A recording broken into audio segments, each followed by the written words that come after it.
well. Tonight, I'm going to be reading true scary stories. And I know I've not done this for so long, probably like a year. I used to do them pretty often, but they don't do super well on my channel. So I kind of stopped doing them as much, but it is spooky season, and there's people who still watch my scary videos, and I thought I owed you guys a new scary story video. So grab a cup of hot chocolate to get cozy, relax, and we're gonna start reading some true scary stories from Reddit. So somebody asked, what is the scariest true story you know? My great aunt woke up in the middle of the night. She heard her dog making these low growls. She was single at the time and living alone in her ranch-style home. She walked out to her living room to check things out. She didn't see or hear anything out of the ordinary, so she decided to make sure her door and front windows were locked. The door was locked. First window she checked was locked. When she lifted the mini blind on the second window, it was wide open, and a guy in a ski mask was standing there. She said he laughed this evil laugh and said, "Party time." Then he started to climb in. She screamed that she had a gun. Her dog started barking his head off. The would-be rapist decided to bolt. My aunt did get a gun after that and learned how to use it. I can't even think about what would have happened to her if she didn't have her dog to warn her. Next story. I grew up in a funeral home. I helped out in the office. When I was 15, we got a call from a man whose wife and infant baby had been murdered in cold blood. There were very few clues. It made headlines. Cops set up surveillance at the viewing. It was heartbreaking, as the mother was holding the baby in her arms. I was asked to take the flower cards and periodically get the husband and ask if he recognized the names. I then photocopied them and put them back. I did it because I was a kid, people knew me, and I was unobtrusive. I talked to the husband quite a bit. He seemed devastated and shaken. The cops told me they had an eyewitness to someone leaving the house the day of the murder. The witness was a 3-year-old girl. She recognized the man leaving. It was the husband's best friend. Turns out that the friend and the husband had made a pact to kill each other's families and run off with their secretaries. The little girl identified the friend, and I guess one of them cracked. They both went to jail on multiple counts, all on the testimony of a 3-year-old. I still cannot believe to this day that that man stood right beside me multiple times, and I had no clue. I don't think I ever looked at life the same way after that. James Bolger. He was just 2 years old, and with his mom running errands. She let go of his hand to pay the cashier, and he wandered away. 2 10-year-old boys spotted him, lured him toward them, took him by the hands, and led him away. They took him to a remote location, pushing and kicking at him the whole time. Some people questioned the 2 kids with the crying toddler, but they lied, saying he was their brother and nobody intervened further. They took him to a secluded spot and tortured him. I don't want to recount the torture details, it's just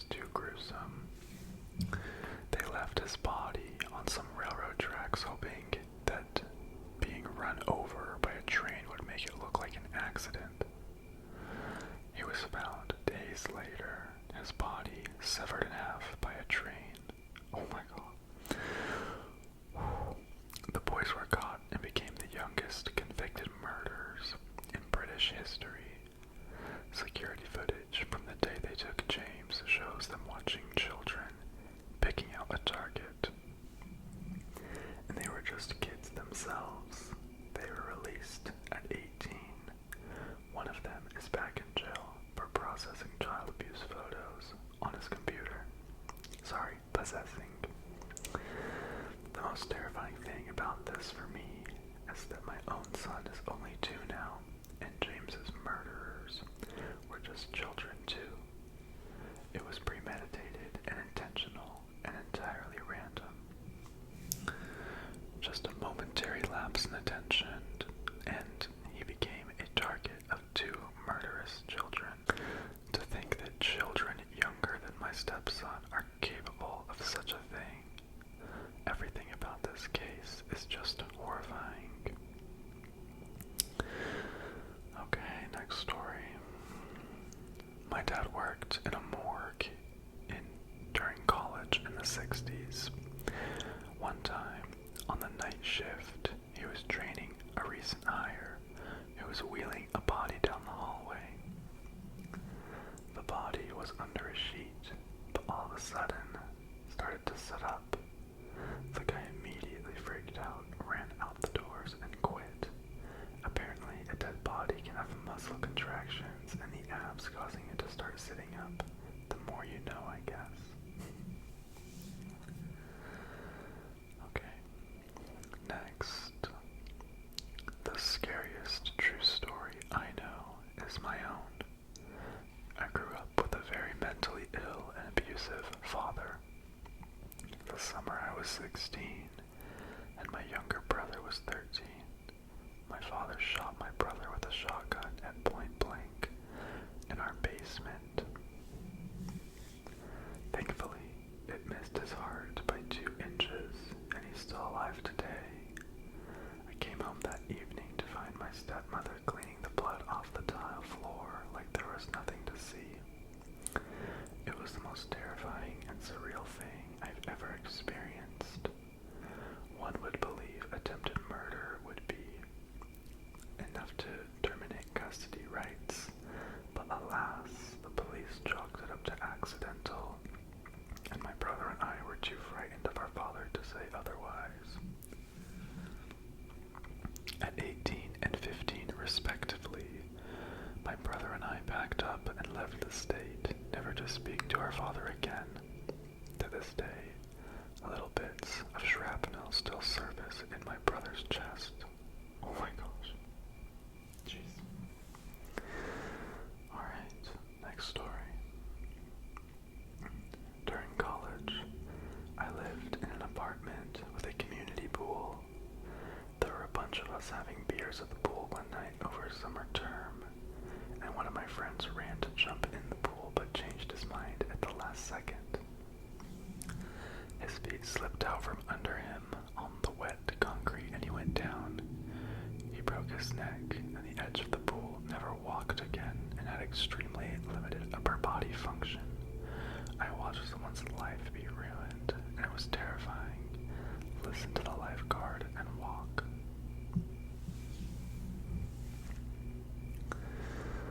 Okay. Next story.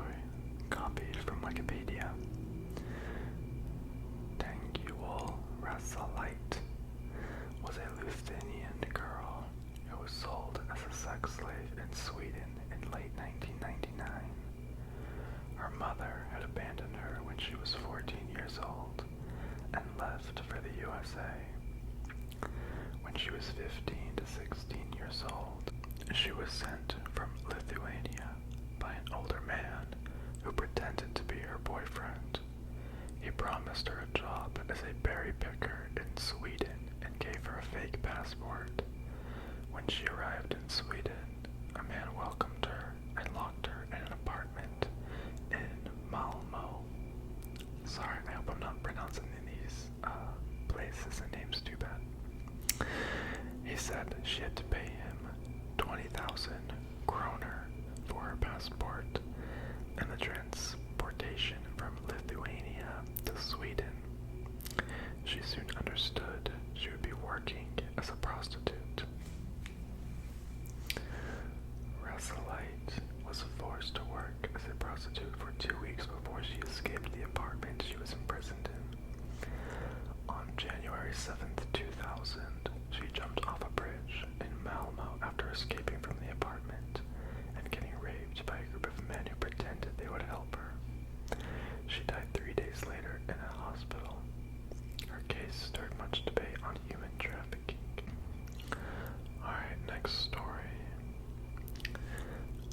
guy tell me a story a couple decades ago about how he was hiking in an area in South America and wandered away from other hikers in the area.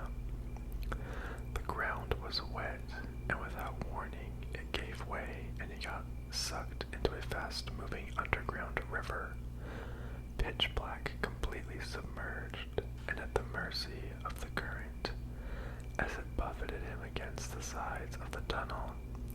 After some time, the current subsided and he realized he was in a larger pocket, still pitch black and submerged.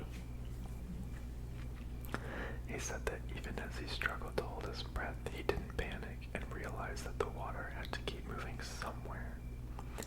So he moved around until he found another tunnel that sucked him in. At one point, he began to see light, so he punched upwards, broke through the ground, and pulled himself out, soaking wet, gasping for air and a bit of a distance from the other dry hikers, who were somewhat bewildered when they saw him straggling up to them.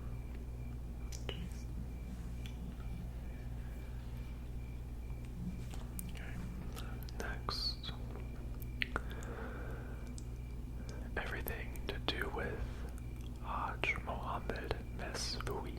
He was a shoemaker who lived in Morocco in the late 19th and early 20th century. He and his accomplice, a 70-year-old woman called Anna, used to drug and kill young women who came to the shop. Eventually, one of the victim's parents traced her movements to the shop, and after the remains of 36 mutilated corpses were discovered nearby, Mesfoui and Anna were questioned and tortured. Anna didn't survive, but Mesfoui confessed to murdering them, usually for a tiny amount of money. His initial sentence was crucifixion, a very unusual punishment even then. However, there were many protests from powerful foreign embassies, and Morocco couldn't do much against them. Instead, he was sentenced to beheading, a more common punishment.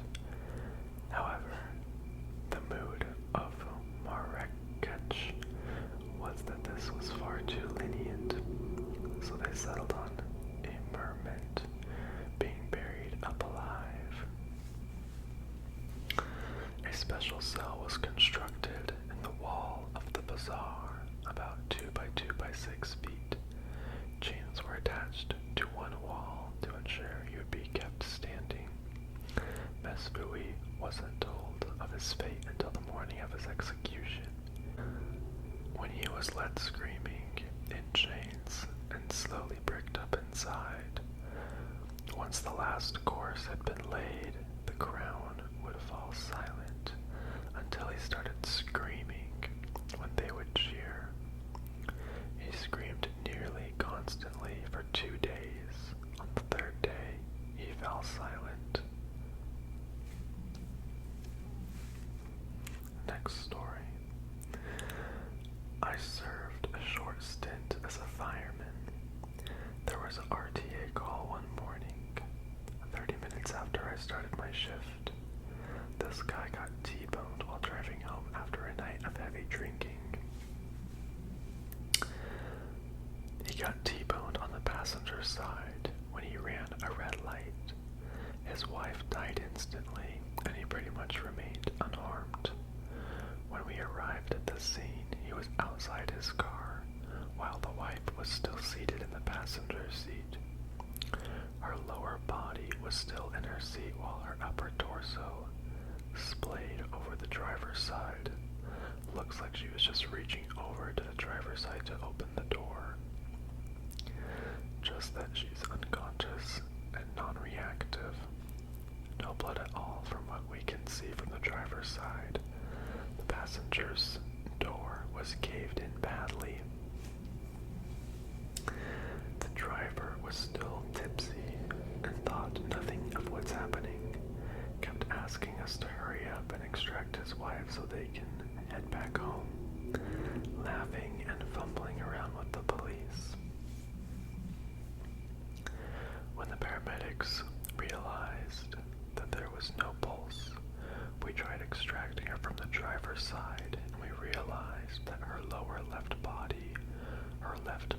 closest to her thigh, was completely crushed, and she was impaled through her left abdomen by a piece of the door. When we told him that his wife was dead, probably bled out minutes after the impact, you could see the disbelief slowly morphing into realization, then ending up as desperation. He was immediately sober and ran over to the driver's side, tried to pull his wife out. It tore her wound up, and we had to drag him out. He then proceeded to the passenger side and tried to pry the cave door open. We left the scene then and let the police handle the aftermath. Saw on the news that afternoon.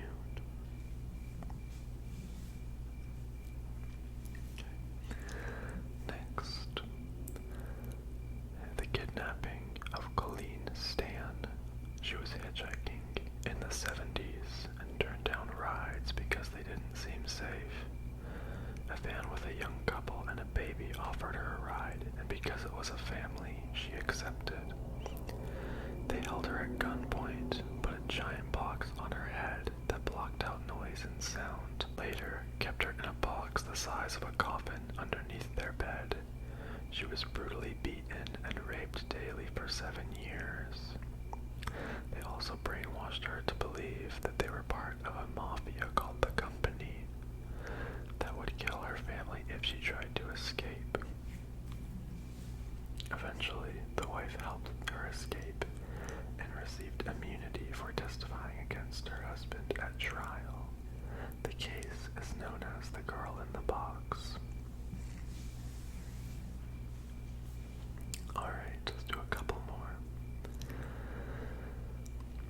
I live next to a murderer. Faye Sweatlick was 6 years old when she was kidnapped out of her front yard. It was all over the news. I had news crews, cops, even the FBI, all over my townhouse complex. My fiance and I met the FBI 3 times. They searched our home and everything. I remember clear as day my fiance FaceTimed me as the cops were digging through the trash cans directly in front of the townhouse. They pulled out her boot and a bloody knife. Then they found her body dumped maybe 300 feet from my house. He had watched them find the murder weapon.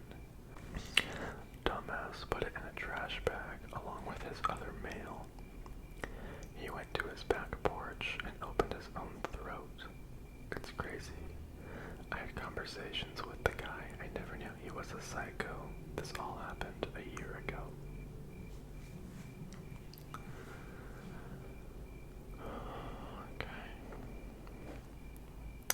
Okay, let's see. Last one. Personal story. When I was 10, I regularly attended a choir club for kids. One day, I was picked up by my dad to drive me home. I was confused about it, as it was always my mom who did, but did not think much of it. Until halfway through the drive, my dad began to mumble about how sorry he was, and how I would never see him again. More than a bit frightened and confused at this point, I kept asking what he meant, but he wouldn't say. Until we were home, but he did not leave the car, and instead urged me to get out. Finally, he told me I would not see him again because he will be dead very soon for what he did, and the police would answer me. After he practically kicked me out of the car, I rushed home, but no one was there. But I found the door open and a puddle of blood on the floor. The police were nearby and explained what had happened. My dad was obsessively jealous and had found a pack of old condoms in the cupboard, so he drew the conclusion that my mom must have cheated on him. Never mind the fact that we only recently moved into the apartment, and they could have been left by previous tenants, or the fact that he controlled my mom's very step and never let her go anywhere. The police took me to the hospital where my mom luckily was alive and was being treated.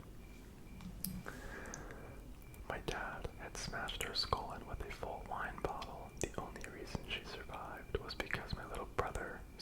the time, intervened. If it weren't for him, my dad would have killed my mom in a fit of jealousy. When he said that I would not see him again, he meant that he had planned to kill himself shortly after dropping me off. He did not succeed, and the police managed to get him into a mental ward. This, to this date, is the scariest thing that had ever happened to me, but I keep thinking of my brother all the time, to witness your own mom being beaten half dead by your dad. We both suffered extreme mental trauma from this event later down the line, but somehow turned into decent people. I never really told him how grateful I am. He was there, but I think that I really, really should. Okay, that is it for this video, guys. I hope you enjoyed these scary stories. I'm sorry it's been so long. Some of those are really creepy, but I did want to shout out my patrons and channel members. So thank you so much. Bad Ruben, Jumpscare, Len Solo, Will, Noah, Blaine B, Eric Reese, Keys, Kevin Carpenter, Robbie Yelton, Alistair, Talon, Jeremiah Johnson, Landry Beck, Addison, and Black Vivi 89. You guys are amazing. Thank you so much for the support. I hope this scary story video will tie you over for a while. So, anyways, have a good night, guys. I love you so much. I'm grateful for you, and I'll see you on the next one. Good night.